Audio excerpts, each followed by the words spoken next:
Welcome to 28.5 Women's Basketball, where we explore a unique and authentic perspective on the women's game, break down upcoming matchups, and discuss the latest news and trends in women's basketball. We are your hosts. I'm Sydney Story, and I played basketball at the University of Tennessee under Pat Summitt. And I'm Becca Goodman, and I played at the University of Notre Dame under Muffet McGraw. And we're thrilled to have you join us today. Before we jump in, make sure to subscribe so you never miss an episode. And if you enjoy what you hear, be sure to tune in each week and don't forget to follow, download, and listen to give an assist and share the love. Now let's get started with today's episode. Hey everybody, and welcome back to another episode of 28.5 Women's Basketball. How's it going, Sid? It's going well. How are you, Becca? Things are good. Another busy week of life, basketball, and all of the above. But I'm excited for today's episode. Very excited. We've got a special guest, so it's going to be a fun one. Yeah, absolutely. So today is one of our team huddles. Quick reminder, team huddles are where we bring in the big guns to help us answer some questions that we get on social media. We have a very special guest with us today, so we're going to go into a quick little intro, answer some questions, and then get into a rapid fire. So go ahead, Sid. All right. I get the honor and privilege of introducing Jenny Ryan to the 28.5 Women's Basketball Podcast today. Jenny, welcome. We're so excited to have you. Thanks. I've been looking forward to this all day. All right, cool. We're going to jump in. I'm going to do a quick bio and rundown of who Jenny is, and then we'll get going with the episode. So Jenny attended Saginaw Nouvel Catholic Central High School in Michigan. There, she was a 4-year varsity letter winner. She led her team to 2 Class C state championships in the state of Michigan, winning in 2006 and 2008. She was the 2009 Michigan's Miss Basketball. Really cool honor there. I just want to pause on that one. Like Miss Basketballs, that's such a sweet accomplishment. Jenny holds 2 state records in the MHSAA state finals. Number 1, the most points scored in a quarter, scored 17 points in a quarter, and most steals in a game with 12. And the second record that I wanted to highlight is she is on the MHSSA all-time scorers list for most points scored in a state championship game with 30 points in the 2008 state championship finals. Jenny, you're a baller. That's awesome. College. Oh, thank you. Yeah, she attended the University of Michigan. We have a Wolverine in the house. Jenny was a standout for the Wolverines from 2009 to 2013. Helping UofM to a pair of NCAA Tournament appearances in 2012 and 2013. She graduated as Michigan's all-time leader in games, 130 games played, and minutes played, 4,558. That is a ton of game time, Jenny. That is awesome, well-earned, and UofM definitely benefited from having you on the court. Your stats speak for themselves. Along with ranking second in assists, 489. So pretty cool there. Jenny still ranks in the top 10 of these categories with her 698 career boards, ranking 12th in UofM history. Jenny, how tall are you? I'm generously 5'9". That's amazing, right? Dang. I don't know. It was my way to get on the court is what I'll say. There's a lot of scorers, so I had to get my way on there somehow. So rebounding became my thing. That is so awesome. I will repeat that. 698 career rebounds, ranking 12th in UofM history. As a point guard, did you mostly play point guard spot? Yes, I did. Yep. That's amazing. Everyone else can box out, then I'll go grab it. There you go. As a senior under Barnes-Arico, Jenny averaged 10.2 points, 5.1 assists, and 4.2 rebounds in 37 minutes per game en route to all Big Ten third-team honors. And I think this one coming up is pretty cool. Ryan was a 3-time academic all Big Ten honoree. She is the only player in school history to be named a Big Ten Distinguished Scholar 3 times. So 2011 through 2013, and graduated with a degree in communications. Jenny, that's awesome. Thank you. It's good to live back that history. So thanks for doing all that research to make me feel good about myself. Absolutely. Gotta live it up there. Jenny spent a year working with the admissions office at Michigan in 2013 and 2014 before joining Stryker Corporation as an R&D project manager working on new product development for 4 years. Jenny then in 2018 and 2019 pursued a master's degree back at UofM in sports management during her time serving as graduate assistant for the Wolverines women's basketball team. So you went back and joined the old team there, which is pretty cool. So I'm sure we'll dive into some of that throughout today's episode. Becca, you want to say anything? You're good. I'm just trying to think of what to say after the fact that there's stats on stats. Usually you're not it shy was about nice stats, Becca. No, I know, but I'm sitting here like, dang, he's a point guard. That's pretty wild. I got lucky. Yeah, well, thank you. I was unfortunate. I came into the program at a time when they needed to grow from a not so successful program to try to make it a something. So I had a lot of opportunity to play when I was young, which I think made a huge difference. And one of the reasons I honestly chose Michigan was the chance to get on the floor early and compete. We'll dig into that a bit more of how it's important to kind of do what the team needs you to do and how to be successful within it. But let's jump in and start from the very beginning, right? Mm-hmm. So walk us through growing up in Saginaw, Michigan, and just why and how you got started playing basketball. Yeah, so I'm from Saginaw, which is a basketball town. We have so many people who have gone on to college basketball, the pros. I think most famously people know of Draymond Green, Jason Richardson, who played in the the NBA as well. And we're just a basketball town. It's what you do from the time you can get out on a court. And I think they start having leagues in the YMCA when you're 4 and then all the way through. So it's kind of what our community does. And it's really easy because everyone is into it. They put their kids into it. But then me specifically, my dad played in college at Saginaw Valley. And then I have 2 older brothers where we spent all of our time was just on the driveway. We played pickup games, 21, tip, lightning, free throw contests, you name it. So it was what I always did. It was never a sport to me. It's just, this is what we do when we have free time. So I fell in love, and I really think when I think a lot of my memories growing up, it definitely reminds me of my family and a lot of good times. And I think just that natural play is where I fell in love, and it's not so strategic. It's just getting out there and getting after it. An athlete for sure. And walk us through that. So you played a lot with your brothers. You just got on the court and played minutes over minutes, which we talk a lot about youth in development and learning the game of basketball. We talk a ton about the fundamental portion and how important that is. We talk about the IQ of the game and just understanding offense and defense and all the puts and takes there. And then we spend a lot of time, at least with the AAU girls we coach, talking about just playing the game.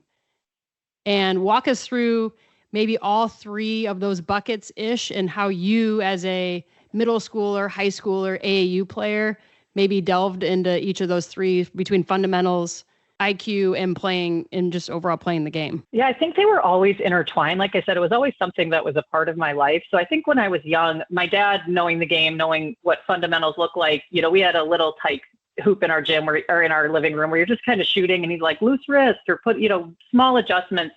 And then throughout the elementary and the middle school years, it was just a lot of rec league, playing with friends, playing outside with my brothers, and specifically with my brother and his friends. Since I was the youngest, I often was the one that filled an odd team out, and they're like, you can play, just don't cry. So I wasn't going to get the ball passed to me. I knew that. So I found other ways where against these taller, bigger boys that I could make an impact, which is a lot of the style of play I adopted of defense, rebounding, just kind of being an annoying one. And then when my time was right, it maybe wasn't the best thing, but I only would shoot when I was open because they would yell at me. So if you watch the way I ended up playing throughout my years, it's a lot of that from when I was really young. But when it came to the IQ side, I watched a ton of basketball. It's what I did with my dad. And we would just sit there and watch, and he would just point things out of, oh, they should have taken a timeout, or, oh, you shouldn't take that shot. And it wasn't anything that was very overly prescribed. It was just, again, part of my day and hearing and listening to what other people said about the game as he watched it. And that's actually where I think I learned to combine it all of the strategy. What skill do I need to be the player I want? And then in the middle high school years is when I really got into that skill development of knowing I want to be the point guard on the floor and ball handling and how do you make decisions. And then you quickly learn as you get older that if you don't have a shot, that people aren't going to guard you. So you need to be competitive, and you have to start developing that. So it was a little bit of just a natural progression in all 3 facets, but I will emphasize a lot of it was just a part of my day, from watching it, from playing it in the front yard to doing free throw contests. I wasn't this one that would just go to the gym and get a trainer and put in work. It was part of my everyday growing up, and I loved it. That's Did pretty you ever cool. do push-ups and sit-ups in your bedroom? I did sit-ups. I absolutely did that. I had this weird thing before bed that I had to do 100 crunches, and I don't know where I got that from. But I think that's something yeah. everybody at one point in their life is this is what will make me get fit, right? Yes. That's so And funny. I'm like on my bed and I'm like bouncing where I'm like, I don't think this is good back support. So, but it was like, yes, I need to be physically stronger than everyone else. And I don't know when that age is, but definitely in like the high school years, you're like, this is what it means to be an athlete. How Yeah, many for times, sure. Becca, when we're working with the middle school age kids right now, and I'm not kidding, every clinic we have every week, I'm like, okay, who watched basketball this week?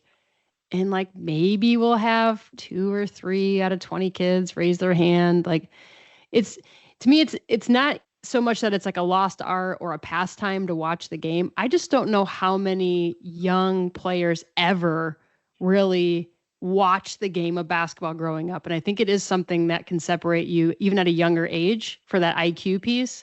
Just sitting down and watching your position, watching the different X's and O's and different time and possession and really finding that team or finding that player or finding that coach that you really like and learning from them. I just think there's so much to be said from watching the game of basketball. Yeah, I think finding that team you like or that coach you like, because there's definitely styles that you can see yourself like fitting into, and not every coach's style is for every player. And I think that's where I started to learn. I like coaches that have more of a defensive mentality and a style, because I watch those coaches and they run really disciplined offenses that execute at fundamentals versus the ones that maybe are more just get it and go and we'll take whatever shot and get our own offensive rebound. So I think it's also like kind of learning what style you like and where you see yourself, and then my skill development and who I looked for in a college kind of map to that, if I'm being honest. So when did you decide? Obviously, you were on a very successful high school team, 2 state championships, for your varsity, player. When did it click for you? I'm going to play college ball. And then take us through just that journey of the recruiting process, who was reaching out, who you really liked, and how you decided on Michigan. Yeah, so I actually was a big soccer player, which I did think helped with some of my basketball, if I do say, because like it's a lot of that. It's unlikely one pass is going to get you the score. In soccer, you have to do a couple of things to make it all happen. So I think that definitely translated into my basketball. But where I ended up picking basketball is that I could not do outdoor sports in Michigan anymore. And so in high school, I was like, we're going to go inside, we're going to do it. But it wasn't until I was high school that I even realized I was like as good as I was, because I always was playing against my brothers. And so they were obviously very humbling. And then when I got to high school, I really didn't do like big time AAU. I really just did local stuff. My story's a little bit different than a lot of people's in that sense that I didn't do the big circuits, the national tournaments. I went to nationals once as a junior because Michigan made me, because they're like, we need to see you against other national competition. Outside of that, I really relied on my local experiences, on my high school team, and on just the natural development I was getting through playing in the driveway, to be honest. So it wasn't until high school that I was like, oh, I'm actually like good at this sport compared to the average individual. And at that point, that's when the coaches started coming around and watching, and the formality started happening. And I decided on Michigan going just after the state championship my junior year, even though I think I knew early on that they were going to be the choice, because I wanted a high academic school. I wanted an opportunity to play, and where they were at a program, it was going to give me that chance. And then also I wanted to be close to home. I mean, the Big Ten Network was just coming into form, so I wanted my parents to see me as much as they could. So being in Ann Arbor, an hour and a half away from home, and then also the Big Ten being in mostly driving distance from us was a huge factor for me. But yeah, it happened kind of fast and in a hurry throughout high school. Once I got there and I looked around, I was like, oh, I can compete at a higher level than I thought. And I was pulled up to varsity right away. And I'm like, oh, like this is all happening so fast. That's awesome, Jenny. And you have the lifelong honor of being a Miss Michigan. What does that mean to you? Like, we're going through that whole process your senior year and getting selected for that. Like, what does that mean? It was unbelievable. I never thought about it. I never even knew what it was until my junior year, if I'm being honest, that there was even this award that was given out to one person. And there was some other really good candidates who honestly, I thought were probably statistically better than me. They were going to go on to bigger schools. Destiny Williams ended up going to Baylor at the time when they were going to win the national championship. I mean, there were really good players who were up for it. But what I think it was that's why I was so shocked when I won it, and how they tell you is they tell your coach first, and then your coach tells you like in private. It's not this like announcement at a ceremony. So she came into she broke my front door trying to get into my house because she was so excited to tell me. And my parents are like, Coach Chris is here. I was like, why is she here? And so she pops in and she couldn't even get it out. And so we all were just like speechless in the moment of finding that out because, like I said, the other candidates were so strong. If I had to guess why I got it over the others, it's because of the team success that I shared and had that in my resume, because all the coaches in Michigan also vote for it. It's not like a select committee. So it's a little bit different of a process than maybe other states, but it is the honor of my life in terms of basketball. It was extremely unexpected. And I think I think I appreciate it more now as I look back than I did in the moment, but it definitely is something I'm super proud of. That's so cool. I'm honored that we have you on. That's just a for really sure. cool honor. And we'll fast forward a little bit here, playing days at UofM. So your freshman season, you came right in and played a ton of minutes. So walk us through what that's like as a freshman. Becca and I talk about it all the time, like you're going through that adjustment. Your freshman season in freshman year is arguably the most difficult year because of that adjustment. What was that like for you stepping in and playing all those minutes?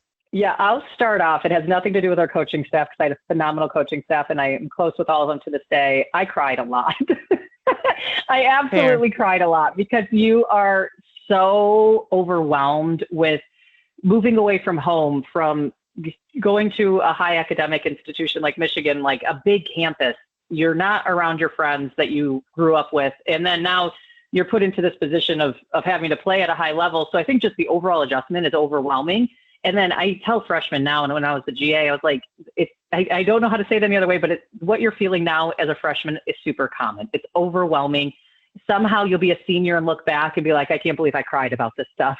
But you do, because it's that much. But from a basketball sense, like I said, I was surrounded by really great coaches who were teachers of the game, who understood how to build you up while holding you accountable and challenging you. I think the hardest part, I came from talking basketball wise, was honestly the speed of practices. Like they're going to show you the drill once and now you have to go and do it. They're going to show you the play once and now you got to do it. And now they're throwing all these terms around in scouting reports, UCLA screen, Iverson cut. I'm like, I need like a vocabulary list of all these things. So it's definitely, you have to have some self-initiation to get the extra work in, to get up to speed, to ask people like the seniors on the sideline, like what's the UCLA cut?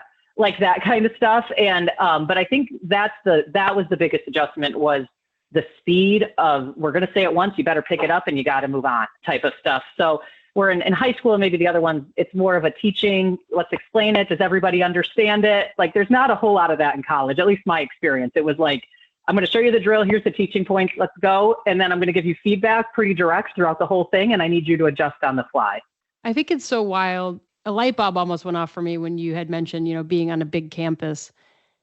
It's crazy because you're surrounded by so many people. I felt this at Tennessee too. You just feel like there's people everywhere, but yet you feel so isolated and almost like you're off on your own little island because you're on the basketball team, because you're being pushed every day. You're not having the traditional college experience that everyone else around you is having, where they're socializing. And am I going to rush this year? Am I going to do all these things where you're just in your own little space on this giant campus with all these kids? And so you just feel it's unique in that regard. And I think that's challenging also because you're going through a different experience than all the peers in your classroom are. And so you really have to confide in your team fast and find who those, to your point, seniors are or juniors are, who can kind of show you the ropes a little bit and take you under their wing. I think that's a really good point there. So many things where it's like I just remember one of the days I cried. I couldn't figure out the bus route. And you are on a clock. Like, I cannot be late for workouts. I have to get this right. With like the bus route, everyone else is like, oh, we'll figure this out. Like, I have time to get from here to there. We're just like, no, if I miss this next bus, I am then late for practice and everything is after that. So it's just this sense of urgency and figuring things out. And I think as a freshman, you want to be perfect and you don't want to make a mistake, which is probably what you learn over time, that our mistakes are inevitable. Yes, you're still going to get some of the feedback and the chew outs from your coach, but you learn to handle them better because you know that achieving this level of perfection is what they push you to do. But at the end of the day, it's really unrealistic. And the people that can continue to strive for perfection without like the pressure of falling when they don't hit it and succumbing to that, like those are the ones that you see really start making it out. And I think separate some of the good from the great. Yeah, definitely. So jumping into those next couple seasons after you kind of got your footing under you, you kind of understood the ropes, you had the experience from your freshman year. What sticks out that sophomore, junior, and senior year for you? Whether it's, some certain accomplishments you had as a team, some fun trips, things you did, or just your overall basketball experience. The year before I started at Michigan, they won 2 games in the Big Ten. I think it was like they were 2-16. So the story of the program wasn't great, but it was our coach Kevin Borsett's second year, and he always knew like the second year is the hard one because you kind of are past the surprises of your first year. You have your team now, and now it's really when it starts to grow. So coming in that third year, we made it to the Final Four of the WNIT, and I know it's not the NCAA tournament, but we sold out our lower bowl in that moment. And so to do that from a growing program where we played in front of like 500 people, that was really cool to see. And then honestly, most of my memories from my sophomore or junior year are just like, this is the first ever win, the first ever, or in 25 years, the NCAA tournament. It was so many of those feelings of we're doing something right here. How can we keep it going? And so it was a lot of the stuff on the team of that. Our mission as a class, we knew it was unlikely we were going to win a Big Ten championship just because, being realistic, the talent we had, the level of athleticism probably wasn't going to get us there. So what we wanted to do is build a program that people talked about that they wanted to come to on the national level. And so for us, incrementally, as we did that, I just think about that all the time, all those firsts that we did for the program to get them on the pedestal to go where they ended up going. Whether I may be selfishly biasedly, I take a lot of pride in us being a part of that story. And I think the sophomore, junior year is really when you started to see that happen. That's really cool. You really helped put Michigan on the map. And then your senior year, I believe, is when Kim came on the scene. And walk us through that transition. I would imagine it's difficult in and of itself to have to switch coaches and learn a whole new system and a whole new style. Just walk us through what that was like and what you went through there. Yeah, it happened overnight, and getting a new coach, ours was very different. We didn't leave because our coach was doing bad or we were a bad team. We left because he wanted to go back. He didn't want to do the big time anymore. He wanted to go back to the mid-major where his recruiting was a little bit more local. He had 5 kids. It was just really not what he wanted in his own life. So he left on his own, voluntary. Actually happened extremely fast because the Green Bay coach took a job. It became open, and he was like, I'm going back home to that. So very different, where a lot of times coaches come in and it's like, you all need a lot of help. And I'm going to be the savior that helps you. So it was really cool as KBA came in, and that's what everyone calls her, is KBA, Kim Barnes-Arico.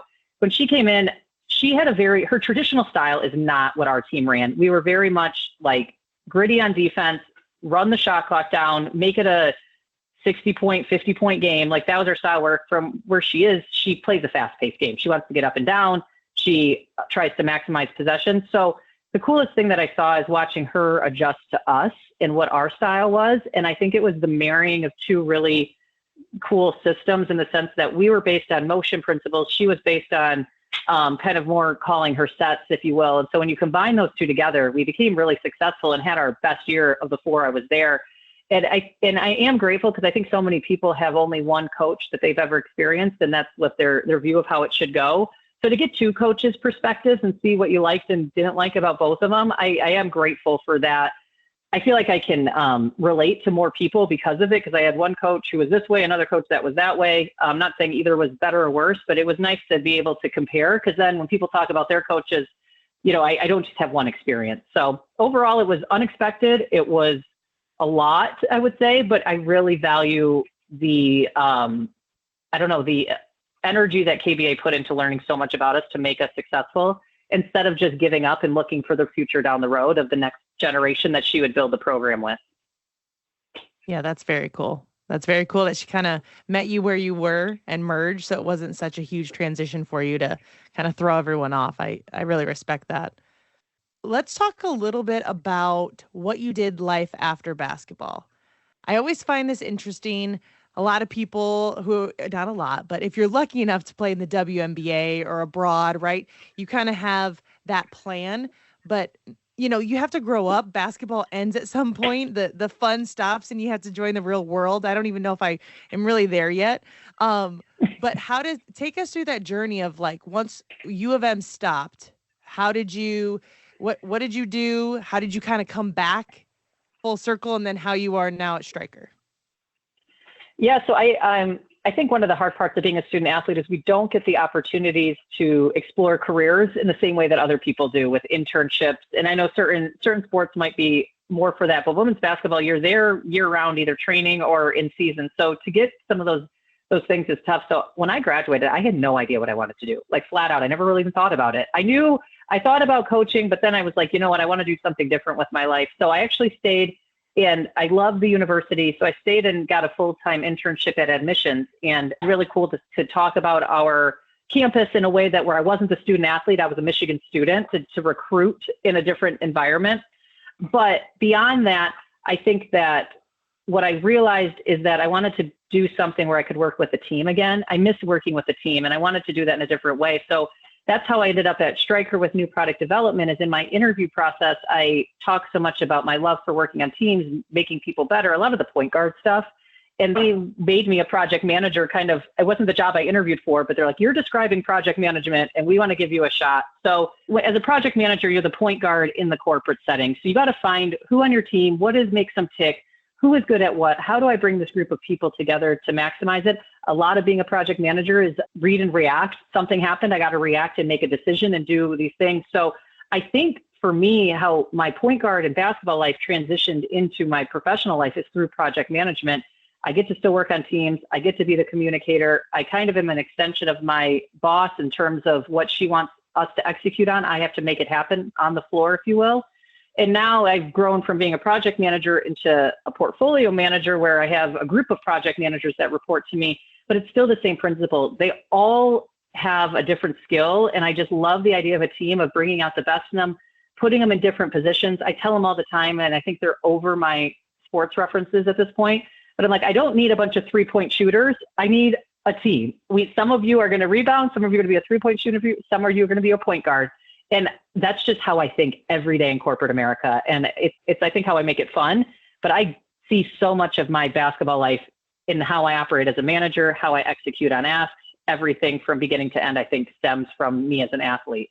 And that's celebrated a little bit at Stryker, right? So I also work at Stryker. Jenny, you and I, we don't work together. We met for 30 minutes before this, right? So, but we have people like, oh, you should meet Jenny. She played college basketball also. And I'm like, yeah, sure. Because there's just athletes galore, and we kind of all think a lot alike, and it's celebrated there. So like, yeah, you should absolutely sync up with Jenny so you can just talk basketball for a half an hour. And I'm like, yep, let's do it. So it's just kind of fun to embrace the student athlete the way that they do. I think we're comfortable in that setting to take leadership positions and to be vocal and to take on different hats and really extend our playing days into that corporate setting, which I think is very unique about Stryker and also makes it fun to go to work. Oh yeah. And I think you said it, celebrated it. I think the idea of having a voice, of wanting to grow and develop, of knowing you can't do it alone. And that's why you meet other people and you can make it happen. It's so much of a team-based culture. So I'm happy we got connected because I get to do fun things like this. And I think the cool thing about, and I'll brag about Stryker, but even in corporate America, it's always about the people. You get paid to do something every day, but at the end of the day, you get nowhere without the people you're with. And I think that's also been brought over from sports too. Yeah, absolutely. And you then end up going back to UofM. So do you want to walk us through that season that you spent back on staff? I was a project manager at Stryker, and I was thinking that I never really gave coaching a chance. And it's kind of when you're away from the sport, I think you learn to miss it, where when you're after 4 years, sometimes you're just done for a lot of reasons. You want to do something different than all you knew your life. So there was a part of me that said, maybe I want to coach. I also thought it would be cool to get into the sports industry in a product development way, if coaching was it in. So it was really cool that the Michigan staff gave me the chance to be the graduate assistant for them, get my master's paid for. And it was fun being on the other side of the world, I should say, where you're a player. And sometimes you don't really know what goes up in the offices, what they talk about, how they come up with all their great ideas. So to be on the other side of it and hear how the recruiting comes together, how the game prep comes together, seeing the magic behind what you basically see at practice every day, it is crazy amount of hours. It is crazy amount of effort. And it takes a special person to commit to that life. And for me, I love basketball. I realized that I wasn't as passionate about recruiting. So it probably wouldn't have been a successful career path for me if I didn't want to do the thing that is probably most critical in building a team that's successful is finding the right players. So I opted against it, but getting back and seeing the world of basketball from a staff perspective was a really cool experience. Yeah, that's awesome. I think for even maybe just the listeners out there who are listening to this, we've seen the dedication that our coaches and the coaches put forth year round in big time Division I basketball. You are never resting, and you hit the nail on the head. The recruiting piece of it is huge. Like, I remember looking back, and some of those head coaches would come to my high school games, and I'm like, aren't they in season? Don't they have a game tomorrow? How are they here at my game? Like, it's just insane to think about that. And then they recruit all summer. I mean, it's never ending for college coaches. And then you got to turn around and do all the practices and do all the scouts and prep for all the games. I mean, it's just, what a grind. A grind. Yeah. I just remember, I was the GA, so we weren't allowed to recruit by the rules. So I was really limited to kind of being a glorified manager, if you will. Like the role was limited. I was kind of a lot of admin support, but I remember our coaches when I was there, they would get there just as early as I did, go through the full practice, and then hop in their car to go watch a high school game that night, somewhere 3 hours away. I'm like, and then they do it all over again. It is a grind that is, like I said, it takes a special passion for going after that and having it as your career choice. So after my GA, I ended up getting a job to work for a football equipment company called Zenith. It was a startup based out of Detroit, Michigan. And it was really fun. It was kind of what I was looking for in a role of being in new product development, being in the sporting good industry in a way that was reflective of what I did as a project manager. So I absolutely loved it.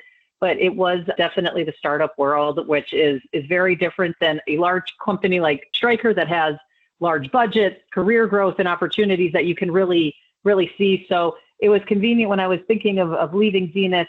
My current boss ended up giving me a call and offered me the job to come back to the one that I'm in now, which is running our PMO for our product engineering group. Again, still in project management, but now I'm not running projects anymore. I lead a team of people that do run those projects, but I feel like it's funny because I went from a player, now I'm into a coaching position, if you will. So it's jumping onto that side of the fence, and I absolutely love managing people. I love the team I have. And like I said, I try to bring out my sports analogies every day because that's how I run my offense, as much like a sporting team. You're a Stryker employee through and through. That's awesome. Yeah, I know. The personality test definitely shows through. Yep, that's awesome. Well, Stryker's lucky to have you. I mean, obviously your leadership and all your experiences. I mean, it's just such a cool thing that you're able to jump into the corporate life and bring that along with you. So very cool there. And I think we'll jump into our Team Huddle section here. We've got some questions that we want to answer. Becca, do you want to take us through this one? Yeah, so we had a couple followers reach out to us with a few questions. So this first one is from Sarah. So Jenny, in your opinion, which conference is now the overall best women's basketball conference? Right now, which conference is hot? I biasly, I'm going to go with the Big Ten, just because if you look at the top 25, they are so represented. And I would not have said that if UCLA and USC did not join our conference. So they're carrying the weight of the Big Ten in that answer. So I would have to go just because of the consistency in the top 25 overall, not just the top 10, Big Ten, but I mean, the ACC, I mean, what happened to Notre Dame this weekend? If you look at the SEC always, there's a lot. I mean, it's not by much that I'm picking the Big Ten, but I would have to, if I had to say overall, I'm going to go with them. I think it's so cool because the three of us represent those three conferences, right? So myself playing in the SEC, you playing in the Big Ten, Jenny, and then Becca, Notre Dame being in the ACC. So we probably are all three a little biased and skewed a little bit maybe towards our teams. And all three conferences bring something this year. It's the parity that's amazing for women's basketball right now. I think the Big Ten, even before this year, last year was so much fun to watch. Obviously, Caitlin Clark and the whole fandom and Iowa, what they were able to do in the Final Four, making the national championship, was huge for the Big Ten. But you had some teams that really stepped up, like Indiana, like Ohio State, that have always kind of been around the scene, but were actually good contenders last year.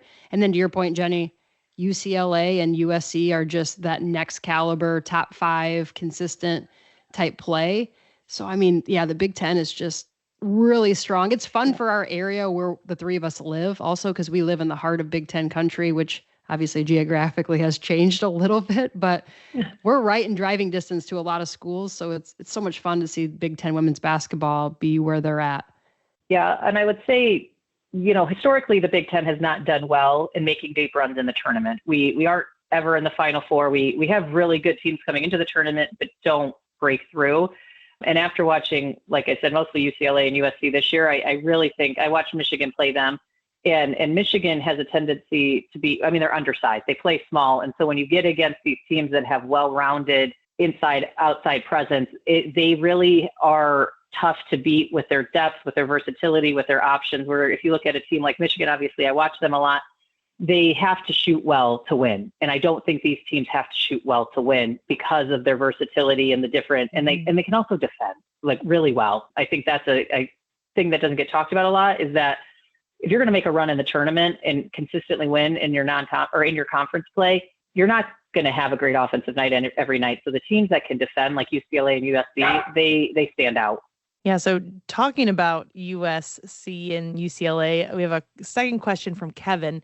Just wanting to know high level, what are your thoughts on them joining the Big Ten? Are you for it, against it, loving this season so far and the games that have happened, or just your unbiased thoughts?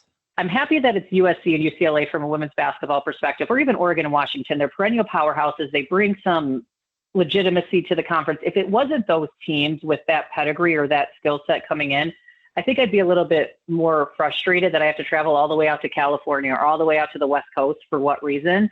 I do feel bad for the student athletes sometimes, that they are, having to travel a lot, and then the fatigue of coming back. I don't know what that would be like. So geographically, I'm not for it, but from the caliber and the excitement that these teams bring to the Big Ten, and now they're on the Big Ten network, I am really happy that those specific teams were the ones that joined us overall, just because I think they're recognizable names across all of college basketball, even if they're having down years. I do think they've done a nice job of managing the schedules, where when you go out west, you play USC and UCLA back to back. But it's good from a travel perspective, but you don't have a whole lot of time to regroup if one of those goes wrong. So I think it's really shaking up the standings in a way that adds a new dynamic to who's going to win the Big Ten, not strictly off of talent level, but like maturity, experience. You got to bring a few factors when you do those types of road trips, especially if the first game goes wrong. I think what's also fun about the Big Ten, I already mentioned it, Caitlin Clark brought that star power. But now with the addition of USC and UCLA, you've got Juju Watkins, who's a star, and you've got Lauren Betts, who's also a star from UCLA. So it's really cool. Not only are there teams that are competing at the top level in the country for the Big Ten, but you've also got the continuation of the stardom, which makes it that much more entertaining for a lot of people to watch some of those players. So I think that's really awesome for the Big Ten, whereas in traditional years, you didn't really have as many household names in the Big Ten. So that's a big level up also, I think, recently. Oh, absolutely. I never thought of that, but you're right. Like there wasn't that like star power. And I think you said it best, but yeah, absolutely. Juju Watkins just brings a whole host of fame. I think she's going to surpass Caitlin Clark in a lot of categories potentially when it's all said and done, just because of the offense they run and her freedom to shoot when she wants, similar to Caitlin. But now people know these teams, they know the players, and they're fun to follow, not just when they happen to be on ESPN. People, I think, are seeking them out to watch the big games, and they make prime time all the time. Yep, absolutely. It's really cool to compare, and I'm going back to the other conferences too, but it's very cool to compare against the ACC. You've got the Hannah Hidalgo right now, who's a huge household name for the ACC. The SEC, you've got some of the players for LSU. Morrow's really good. Flaget's really good. I mean, you've got some of those players that are stepping up and doing things outside of basketball that are kind of making them more of the well-rounded star athlete. And for women's basketball, that's like super cool. I'm sure I'm missing people. I mean, South Carolina's difficult. You've got Pow Pow and you've got Chloe. You've got some of those players that have been around and played the national championships now, but they're not necessarily as big of like the household names. So I think the Big Ten is almost leading in that regard a little bit right now, which is like really cool. And obviously, third time I'm mentioning it, Caitlin Clark kind of really set the precedent for all of it, but that's the Big Ten doing that right now. Yeah, no, absolutely. And I think, I'm not in a conference, and if you talk about star power, I think it was really cool to see if it was on multiple videos, but the crowd that was waiting for Paige Beckers to come out of her game just to see her walk to the bus. So it's really cool where women's basketball is at, that it's just people are paying attention. They're waiting around. They're seeking people out. And it's not just a moment in time that gets maybe one tweet because someone had a standout game. It's really a following now, which is so cool to see, which makes it hard to answer questions like this because it's really the depth and the parity of women's basketball has grown, where I think when we played, your teams, Tennessee, Notre Dame, UConn, were going to be in the Final Four. And now to see such a variety of teams being talked about has really changed a ton. So speaking of following, right? Like U of M, I'm gonna assume you're still a fan. You still watch and you still tune in. Tell us a bit more about KAB and like just your thoughts overall on her as a coach and just her impact. Yeah, so she has brought in talented freshman class, but just even since she's been here, she gets her top talent to come to Michigan, which is exciting to see because we often were pretty good at recruiting Midwest talent, but not those national names. And if you look historically over the past few years, there's been some really strong names. We've had Naz Hillman go to the WNBA. We've had Leah Brown go to the WNBA. We've had people that are legitimate. And now to see the class that is coming in with Olivia Olson and Silas Swords, and there's some good seniors that balance them out. The pipeline of talent is strong. Now, from a playing style, like I said, she prefers to push the pace, to definitely get up and down. What's different about her this year, though, is that over the past few years, she's really had a strong post presence. And a lot of the offense has been around the Naz Hillmans of the world. And so to see that transition to be a more small guard heavy offense, it's really cool to see her adapt, again, her team and where they're at to what the offense is going to be. So they shoot a lot of threes. I think that they are in a spot where they have to shoot well to win still, but they have a lot of people that are capable. I think their freshman class is strong in the sense of what they bring, not just scoring, but overall they go for rebounds, they hustle, they play hard. You see them get exposed defensively a little bit because Michigan, because they're undersized, has to front a lot. So you always see the help side getting burned, which it's the thing that freshmen do that eventually they'll learn to be on the help line and to not worry about your girls so much. So I think that the foundation of where Michigan women's basketball at is super strong. The talent pipeline again, assuming they all stay, because with the transfer portal, it's now a question as to what people want in terms of success or immediate playing time. But if they all stick around and they buy into the system, I think that the future is really bright for Michigan to compete at a championship level. And not afraid to do it, right? I really respect KAB because last year after the Final Four and heading into the season, Dawn was pretty open on social media, like, hey, nobody wants to play us in this Las Vegas game. Everyone's afraid to schedule us. And Michigan stepped right up and played that first game of the season and really put themselves on the map because at certain points in that game, they had South Carolina on the ropes. And that was like really cool to see. And Silas Swords, like Becca and I are coming back after the game, like, dang, who is freshman that class? Yeah. And then you've got Olivia Olson, and I'm like, man, they've got, I think it's 4 freshmen right now that are playing decent minutes for Michigan. That's an awesome freshman class right there. It is, and that's why I'm hopeful that they stay around. But I think KBA does a really great job with game prep. Her ability to scout other teams is really impressive, and all coaches do, but they spend a lot of time, taking away and training the girls to understand what is their natural tendencies and their go-to. You're probably not going to take away everything, but you have to play the odds and take away the most important thing or the favorite thing to do.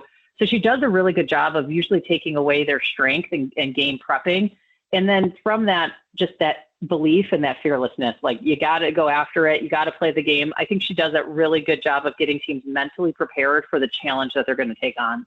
That's super cool. And shout out to Kevin. I think we answered your question a while back here. Like, what are your thoughts on USC and UCLA joining the Big Ten? Thanks for answering that one, Jenny. Who better to answer it than you? I think that was like huge since Becca and I didn't live the Big Ten life.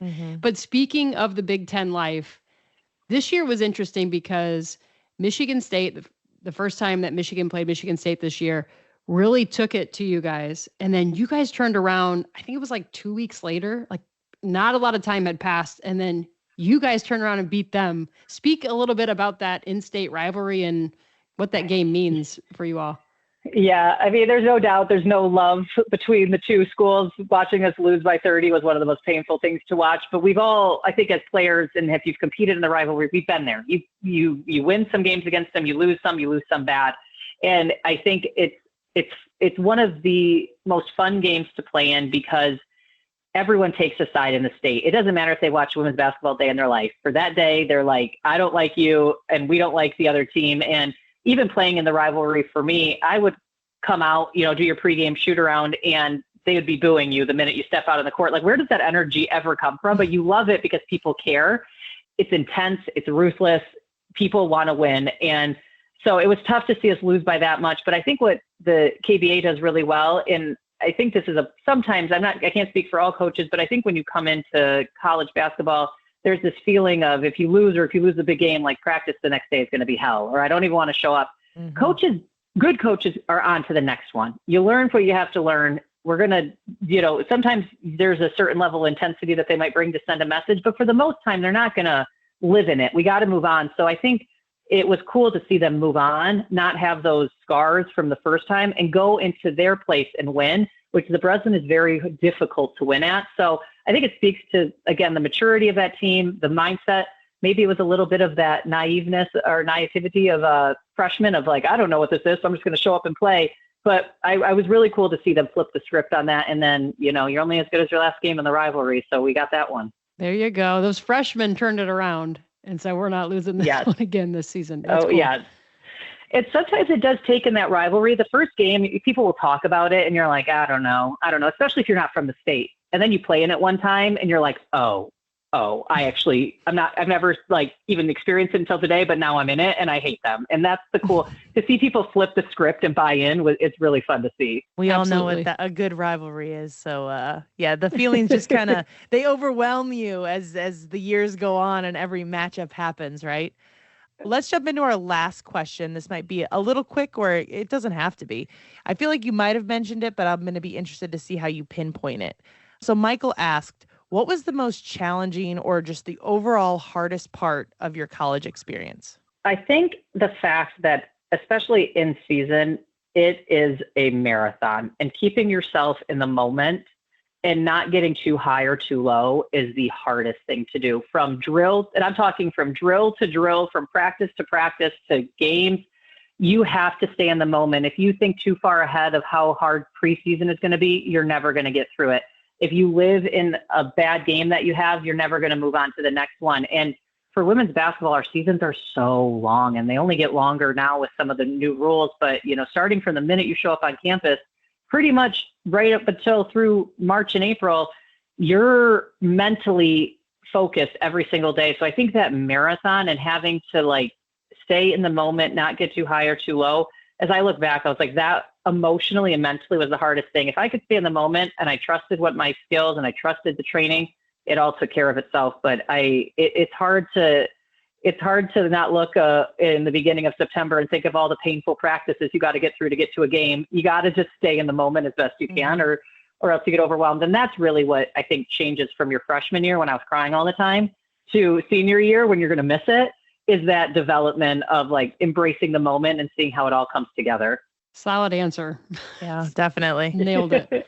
All right. One of our, if not the last section here, Jenny, we want to do a rapid fire buzzer beater Q&A with you. So 1-word answers, but would love you to elaborate and add to it if you want to here. So let's start with question number 1 here.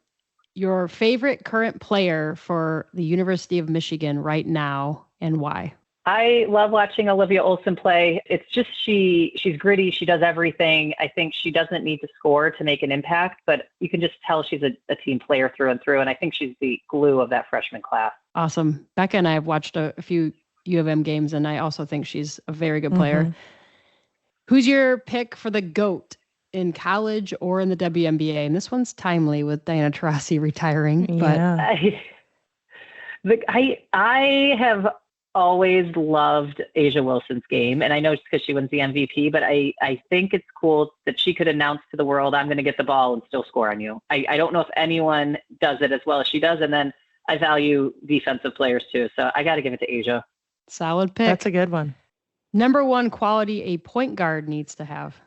you have to have a will to win that's different than most. It's inevitable you are going to have the ball in your hands at big moments, and you have to want to do that. I think there's a lot of skills that make you ready for that moment, but if you don't want to be in the spotlight in a way that all eyes are on you to run the last play of the game, it's probably not the position for you. Love that. Makes me want to be a 2-guard for you, Jenny. Yeah. Thoughts on NIL? Are you for it or against it? Oh, short answers only. So I am for it if it was regulated more than it is today. I think the intent is there, but the way it's a free-for-all and people are getting $19 million, I think it's enhancing the transfer portal because people can get more money because they transfer. I think what's come of it is bad. Personally, I liked my college experience without it. We all had our scholarship. We all were on the same page. We were all struggling college students in our own way. So I enjoyed my experience without it. I think the NIL is right in a lot of ways. It just needs to be regulated more. Totally agree. Hardest place to play in college and why? So for me, from when I played, it's actually Iowa State was the hardest to play in. They sell out. They are louder than all get up. I cannot imagine what an Iowa State game is like, but that was the hardest place to play. It was the first time I couldn't hear. Like genuinely, you had to use hand signals. So that for me, it's a random one, but that's mine. That's super cool. I love to hear that. Who's winning the Natty this year? So I'll say who I think is going to win it, and I'll say who I want to win it. So I think UCLA is going to take it just because of the balance they have, and I think they lost at the right time to figure it out. But I want Paige Beckers and UConn to win it just so she can have her storybook ending in this whole thing. That's cool for Paige. Becca and I are tough for us. Next question. You're talking to Tennessee. That's where we hang up. It's over. Yeah. Well, Jenny, it's been great. Yeah.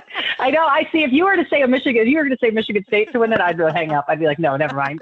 There you go. I get it though. Paige, I mean, she has just been awesome for the game, and I love her leadership. I talk about that a ton. Like, it would be cool for Paige for sure. Who's the best college player this year? Oh man, there's so many. I really think that I want to say again, I'm Big Ten biased. I really think that Juju Watkins is having a year, and I'm going to give it to her. I think she's carrying them through, shows up in big moments. But on the other side, Lauren Betts, I think, is having a strong year too. But there's so many players that are really making it fun to watch that it's hard to pick just one. It is. It's so hard. Like throughout the season, I've gone back and forth. At one point, I was like, oh, Hannah Hidalgo, hands down. And then I'm like, oh no, Lauren Betts. And then I watched Juju play against Lauren Betts, and I'm like, oh no, Juju. Like it's so hard. That's a tough one. It is a tough one. Yeah, I know Hidalgo's great. I think there's bright spots from a few people in South Carolina's team that, at any moment look like a player of the year candidate. So it's going to be a fun March. We talk a lot about Madison Booker too for Texas and what she's done for Texas. There's a lot of great players. Last year it was a shoo-in. It was Caitlin Clark, like hands down. Everyone knew she was going to win it. This year, it's interesting. It is. And I don't know when they announce it, but sometimes I wish they would wait until it's all said and done when they decide to give it out to see, what noise they make in March. I hope that's a factor, but I know sometimes they give it out at the Final Four before it's all over. Your favorite memory from college basketball? Last one here. The last one. It will be when my sophomore year, my junior year. I need to get it right. My junior year when we found out we made the NCAA tournament. So that was like the official moment we put Michigan back on the map. We were a bubble team of all bubble teams, and there is no lying. When you're a bubble team, you have no idea. Like there's no indication. There's no one telling you. You find out when ESPN tells you.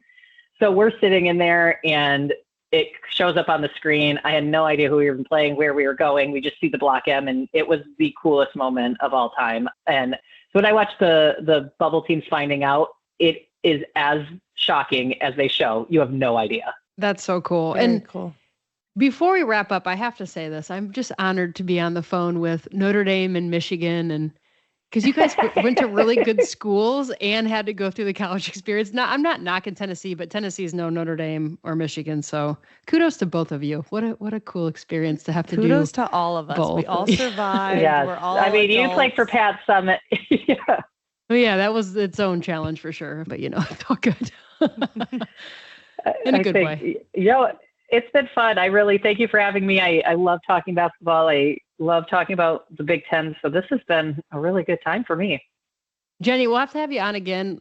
I think the tournament's going to get crazy for us. It's our first year doing this, right? Like Becca and I got together. We're like, hey, let's do a podcast. Sure. We had no idea what we were doing. We're buying microphones and like looking at how we're going to record this and insanity. So I think we're excited for the tournaments coming up. We're excited to see how we're going to format things, but we'd love to have you on again if you just want to talk a segment, talk what you're seeing. I mean, it's just great to have players who have played the game on here who can speak it and really understand it and speak it at the level that we're all able to speak it. So it's so much fun. Anytime, you're welcome. Yeah. Welcome back. Oh, thank you. I will take you up on that. This is, like I said, I was looking forward to all day, and it did not disappoint at all. So many, many thanks. And thanks for all the prep work on my life. Like I said, it was fun to walk down memory lane. Yeah, Jenny, your bio speaks for itself. From the driveway with your dad and brothers, learning those intangibles about the game obviously propelled you to an amazing high school, college career that now those pieces are now what make you who you are today and a successful woman working at Stryker. Thanks for just taking us on the journey from the driveway to a desk, right? Like to see how we all get there. It's all different. And thanks for answering some questions from our followers and taking part in our buzzer beater. We always appreciate when anyone can jump in and join in our huddle. So Sarah, Kevin, Michael, and Jenny, thanks for joining our huddle today.